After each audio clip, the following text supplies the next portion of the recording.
It's a $300 million deal for 14 years. Mm-hmm. I believe he'll be 36 when it expires. Mm-hmm.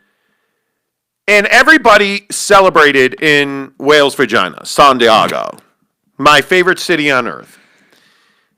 And maybe I'm a pessimist. Mm-hmm. I grew up poor, indigent.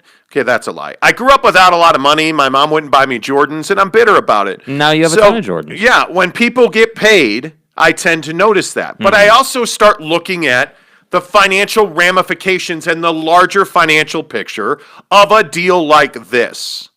So, Jake, I ask you, was it a mistake for the San Diego Padres to give Fernando Tatis Jr. this much money right now? Yeah, I mean, on some level, I think mistake isn't the word I want to use. I would much rather say that it's just too early. Like, it's potentially a mistake, but it's not quite a mistake yet, and here's why. It's not a mistake because he's going to start on opening day for you. He's likely going to continue to put up these numbers, but this deal can quickly become a big mistake for your organization if Tatis turns into a guy who's hurt all the time and only plays like 125 games a year. You know, if he turns into that kind of guy on a 14-year deal. What would make you think that he would be injury prone? Right.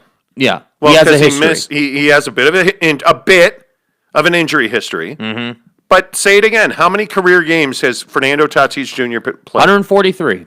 In his entire baseball career, at the big league level, he's played 143 games. His talent is not in question. His star power is not in question. His clutch gene's not in question. I thought he did really well in the postseason. It's 143 games. Yeah, he's young. It's too early. And the real thing about this, the real issue I have with this is that I don't really have an issue that they signed him to a long-term deal. That idea is not what I have an issue with. It's the timing with which you sign this guy. You did not need to do this for another 2 seasons. You could have kept him at a basically league minimum level, which would have been like $500,000, $700,000. Like essentially you're paying a star player under $1 million a year, which brings you massive flexibility financially. But instead, what you did is you went ahead and you just secured him for, 14 years? I mean, that's just a long time. Now, on the flip side of this, the silver lining is, obviously now you've got what appears to be your franchise player and your starting shortstop lined up for over a decade now. And the only question is really going to be, how many World Series can they win? Because now you've got pitching, you've got hitting, you've got defense. I mean, you've got everything that you need to go out and win. But here's what we know about baseball, and this is the thing that nobody wants to talk about, is that no matter how much talent you have on the field, that doesn't mean you're going to win every single day. That does not mean you're going to win a World Series. That does not mean that you're going to make a deep postseason run. So I just think it's a very slippery slope when you get antsy and you jump the gun and you sign a guy to a massive deal, one of the biggest deals in baseball and sports history, before you really had to. That's what concerns me. Yeah, and I think history is littered with guys like this. And the guy that everybody's pointing to is Alex Rodriguez, which I totally understand. But Alex Rodriguez had a long career before the Yankees ponied up all that money to him.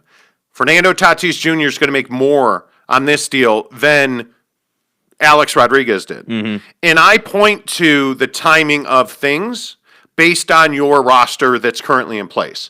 This is, in my opinion, one of the best teams in baseball now. It was one of the best teams in baseball before you made this decision, right? Fernando Tatis didn't have any idea or any inclination to leave this organization. There was no pressure. There was no reason. Right. You had club control for the next 3 seasons. And I don't understand why you did this now. So when I look at where they are, I say to myself, hey, this is the Padres. And by the way, I watch a ton of Padre baseball. This is my number 2 team.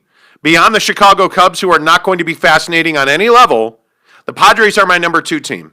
That is, to me, maybe coloring my view of this. Mm-hmm. Maybe I am too passionate about this. But when I look at the Padres, I worry about their payroll. I worry about their sustainability. I worry about the fact that the Padres have not shown a real high tolerance for pain. especially financial pain. You have got big deals in Hosmer, in Eric Hosmer. I think that was absolutely the right signing. He was the guy that brought you credibility. That's a massive contract. Yeah. Right? Then you look at Manny Machado. That's a massive contract. You add Tatis to that. You go top out of the pitching contract. Yeah, and then you look at some of the money you're paying to, like You Darvish. That's almost a no-lose situation with Darvish. Yeah. Right? I think you even got a discount on Darvish. If he continues to progress forward. My point is, this is a small market team in San Diego that historically has struggled financially. And all of a sudden, you are just dumping hundreds of millions of dollars into guys. That has never played out well in the history of baseball. I get it. There's TV money. There's all kinds of... I get it. I understand it. This is going to be arguably the most exciting team in baseball for probably hopefully, the next 5 years. Lots of Sunday night baseball on ESPN. Totally get that. You're going to sell merchandise. You're going to sell more tickets. If we ever get by the Rona, you're going to have tons of beer. Like you are going to be lit, right? It still makes me nervous because you're the Padres. You have, and what this does, and this is the other thing. What this contract does is it ratchets up the pressure to win a World Series now. Yep. And everybody's talking about how, hey, this lengthens the World Series window. I totally get that, and I totally agree with that. It lengthens your ability to compete for a championship at least for the next 3 to 5 seasons, right? Because you don't play in 14-year windows in Major League Baseball. For the next 3 to 5 years, you are arguably the hottest team in baseball. Yep. But how many times have we seen that? How many Chicago Cub rebuilds have we seen? It's the Houston Astros. It's the Houston Astros. Are you going to win 3 of the next 5 World Series? On paper, you probably should. But look at the Cubs. The Cubs won 1, and they haven't been heard from since. You look at now the appetite of the San Diego Padre fan. Is it good enough just to make the playoffs? Hell, is it good enough just to win the division at this point? No. It probably is not. No. Not with the money that you've spent. No, you got to win the NL. That's the minimum. But will they? Think about that. I don't know. I mean, this is, again, baseball is very different. And I know that baseball is a sport that everybody says is too slow and is not exciting, and it's not the NBA or the NFL or the NHL. But here's the deal with baseball. The one unique thing that I love about baseball over all the other sports is no matter how much talent you have on the field, you can still win a game anytime.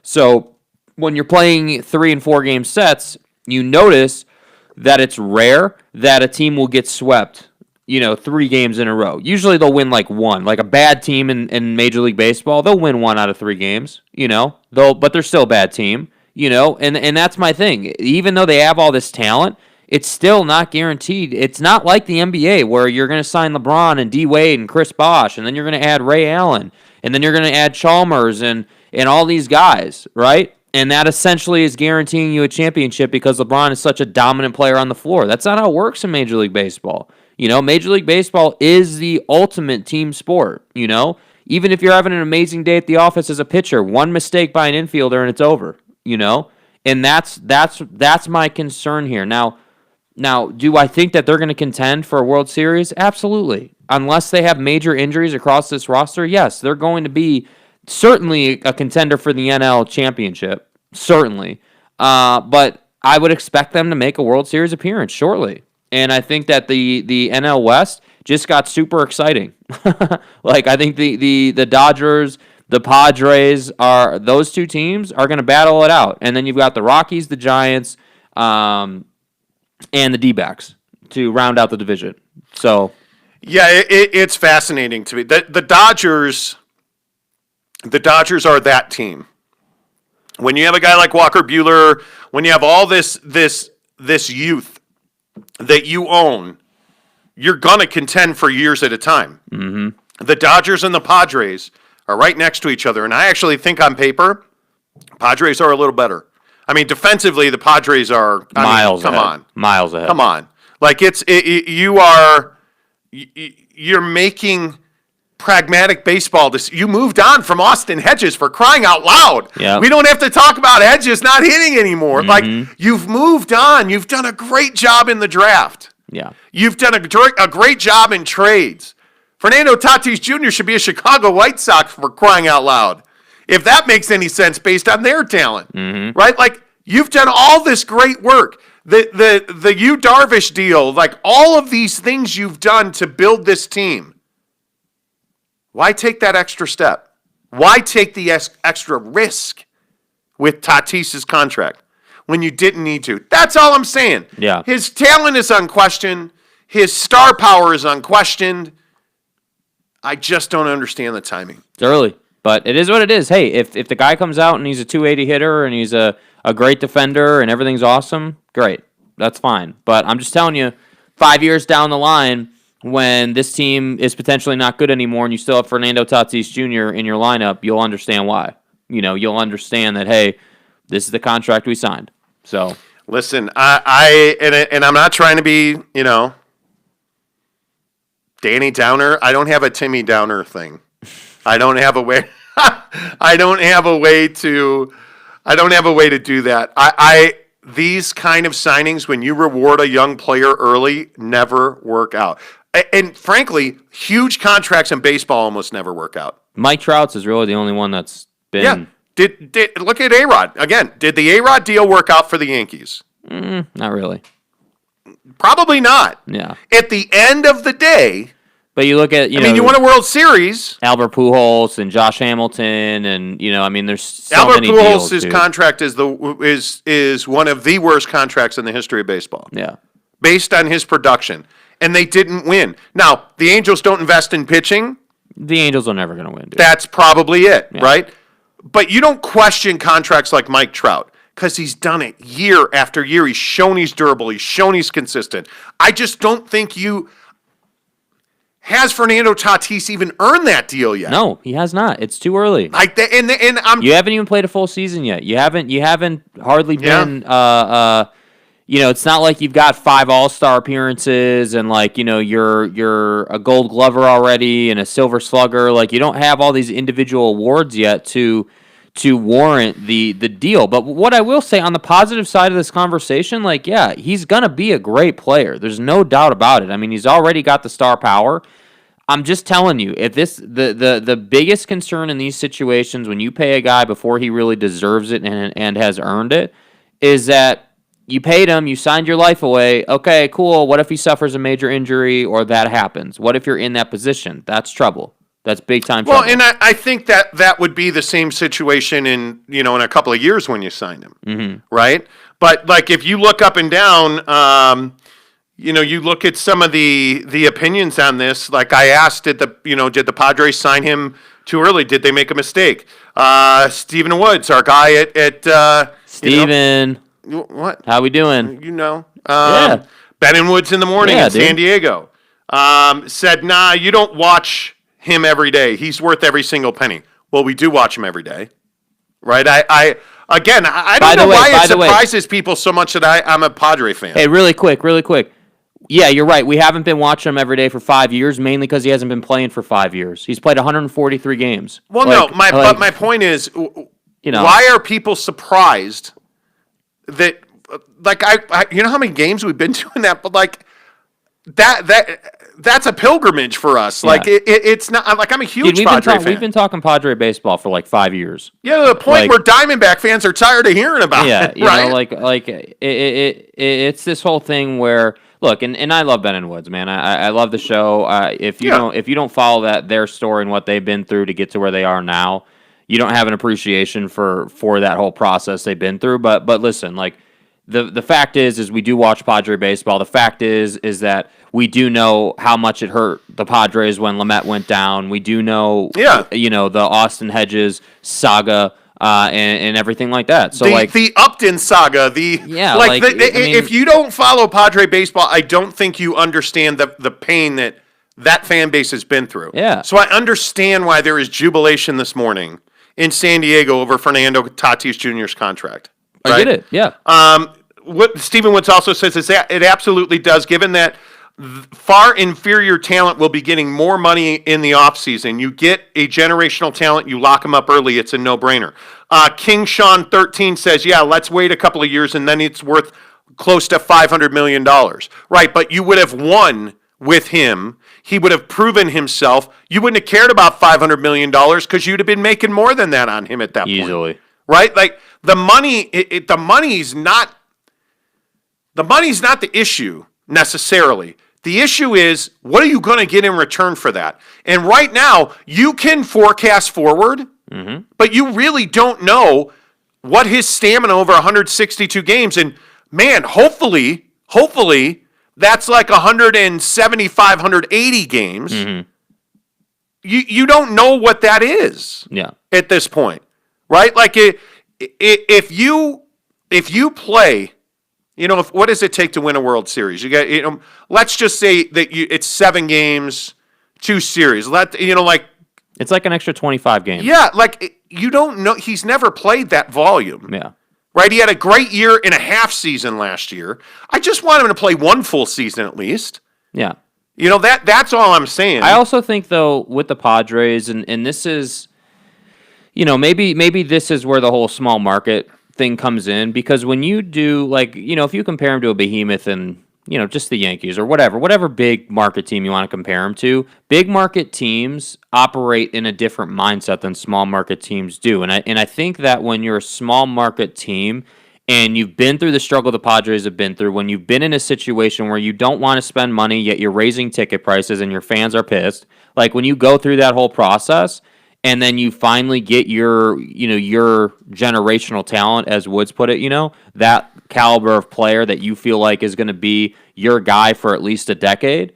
Yeah, I understand why you wanna sign him and lock him up, and I also understand the other guy's point about hey, he'll be worth, you're gonna have to pay $500 million. Okay, well that's just how sports works, man. This is the Patrick Mahomes, Dak Prescott conversation. Yeah. If Dak is gonna get 40 a year, Patrick's getting 50. It's that whole conversation. So I don't really worry about the, if you pay him in 3 years, he's worth more conversation, just because that's the economics of sports. But my point here is that you just have to be careful with how many of these huge deals you're handing out, because now, and this is a question that I think is super pertinent now, what is the expectation for this team? Because based on the roster, based on the pitching you have, I don't think it's unfair, unrealistic to say, hey, the expectation is a World Series appearance. I'm never going to be the guy that says to a team, hey, the expectation is to win a World Series when you've never even been there with the talent you have, right? But I do think a World Series appearance should be the expectation, because they should be able to win the division now, or certainly compete for it, and be right there with the Dodgers all year long, which I super look forward to. So you're going to have that battle all year long. You should win a lot of those games. That should be a pretty even battle across 20, 25 games that they'll play together. And then you figure, okay, if you can win your division, now you're cooking. Now you can go out and win the NL, and that's what they should do. They were in a no-lose situation. Yeah. I don't know. I look at, Jake, Padre fan 67, Padres _fan 67. Mm-hmm. This is a foolish take. He's signed for the rest of his career at under market value. Absolutely right. Right. But he's under market value, no question. Here's the thing, and I'm not saying that he's not under market, because he is under market. That's true. But that doesn't change the fact that you just committed $300 million over 14 years to one player. Because here's the thing, and this is something, and again, I'm not trying to be a Debbie Downer with this, but I want people to consider it.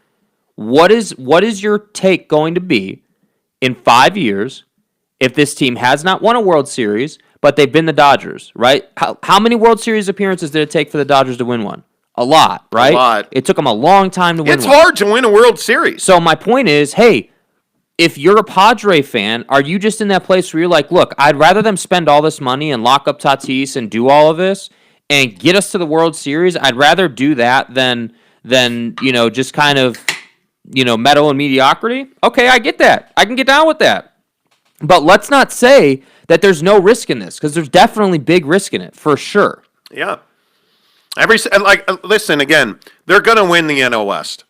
I wouldn't book that yet. I think it's going to be a fight with the Dodgers. I think pitching always beats hitting. The best pitching will always beat the best hitters. And I think the Padres have the best pitching. I think Their defense. You're taking you Darvish over Trevor Bauer? Yes, absolutely, positively, every day, including that's where we disagree. Hopefully twice a week. And look, I hope that Darvish is healthy all year long. Seriously, but I have concerns about that. That's the other side of this conversation. I do have a little bit of concern about. You've got a guy in Lamet who's had major injuries. You've got a guy in Darvish who had some really rough years in Chicago, but then bounced back and has had some really nice years before he left. And you would think that he would continue that trend. But then I look at a guy like Paddock who got roughed up in the second half of the year. He was really good the first step. He's young. A young guy. I know he's young, but what I'm saying is the Dodgers have experience on their side.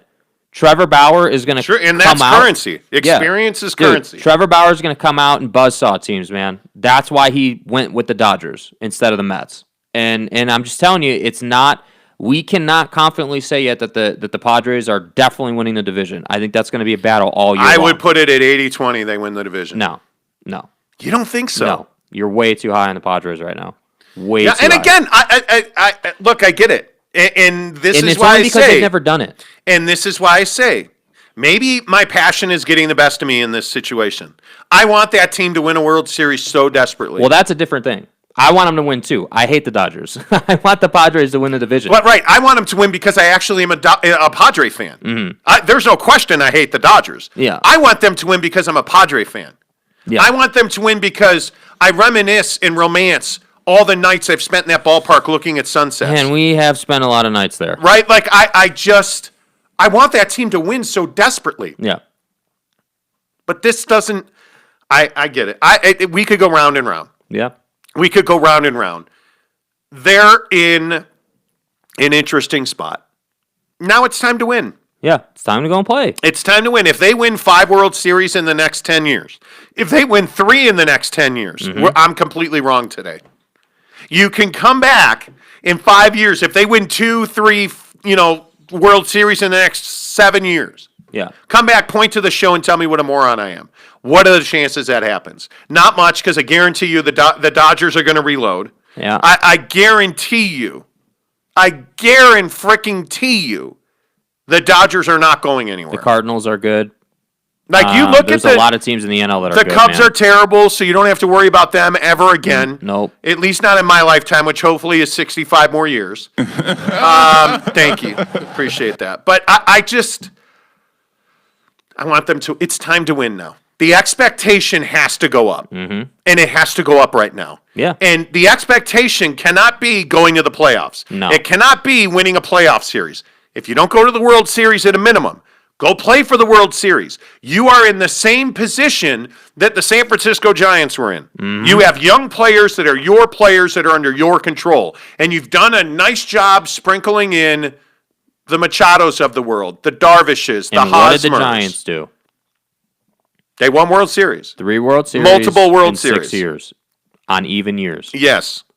And that's what needs to happen. How did they do Simple it? as that. How did they did it with pitching. Yeah. They did it when Brian Wilson was an incredible closer. Mm-hmm. When Timmy and Kane, they did it with incredible pitching. Obviously, Madison Bumgarner. I just want to see the Padres do the same thing. Yeah, and I think this first season right out of the gate, too, just to finish this up, is like this first season will define the next 5. Because the first season, let's say that they come out and they disappoint. Let's say that that's what happens. Okay, that totally changes your trajectory, right? That totally changes the feel of the organization. But let's say, and this is what I feel like is more likely, let's say that they come out and they're a 100-win team, right? They win the division. They go to the playoffs. They win all 3 series. They go to the World Series. And let's say they lose the World Series in 7 games. Okay, great. You did your best. You lost the World Series in 7 games. That's a successful season, But I think at the end of the day, all I want to see out of Fernando Tatis is I just want to see durability and longevity through the contract. That's all I want to see, right? I don't question his ability. I think we can easily say he's one of the most athletic players at his position across both leagues, AL and NL. Easily one of the most athletic players we've seen. And I think he's got major swag. He is their Javi Baez. He is their guy. He is that dude. And that's what I'm most excited about for this contract. I just think when you pay him a couple years early, there's a little bit of risk in it. That's all I'm saying. Yeah. It's not a high... Listen, I get it. Again, it's not a high-risk deal. you saved yourself money in the long term. My bigger question is, what the fuck was Tatis Jr. thinking here? Like, why did you do this now? It does make the question. It makes you wonder. Yeah. And hopefully he's thinking... Dude, baseball contracts are crazy expensive. Yeah, and hopefully... And what are they? Guaranteed. They're fully guaranteed. Yep. Hopefully he's thinking, well, man, it's $300 million. How much more money do I need? And I'm fine with that, dude. Listen, okay, cool. This guy, Cool. you want to talk about having it made? You're in San Diego. You're playing for one of the sweetheart teams in Major League Baseball. You just signed up for $340 million. You're taking care of you. You're taking care of your family. You're taking care of your kids and your kids and their kids and then their kids. Like, this is everything that you could ever want as a Major League Baseball player. And I give Fernando Tatis all the credit in the world for what he's done in being able to earn this contract. All I'm saying on the risk side, again, I want to be super clear. I'm just simply saying, if you look back over the course of Major League Baseball's history, these contracts tend to be really bad after 5 years. Yes. That's my only concern. After 5 years, what's this look like? But by the way, he'll be 27 in 5 years. He'll be in his prime. I mean, he'll be in his prime in 5 years. Like, this is... Again, there's a lot of reasons to love this deal. I'm just more of a skeptic. That's it. I'm more of a... Come on, guy. Does he ever win an MVP? Yes, multiple. I think probably. I think he's probably a 3 MVP guy. I hope so. Yeah. He better. 10-time Gold Glover. Is he ever the best shortstop in the division? I think he's pushing it now. I think he's really close. Hell, the division. How about in Major League Baseball? I mean, he's in that conversation. He's in that conversation. I think him, Baez, Tim Anderson in Lindor. Chicago. Lindor's got to win. I think there's some questions about... Lindor's a good shortstop. There's no doubt about that. Take winning out of it. I mean, Lindor is one of the best shortstops in the league. Yeah. So. Yeah. Yeah, you know. Look, again, I get it. I get it.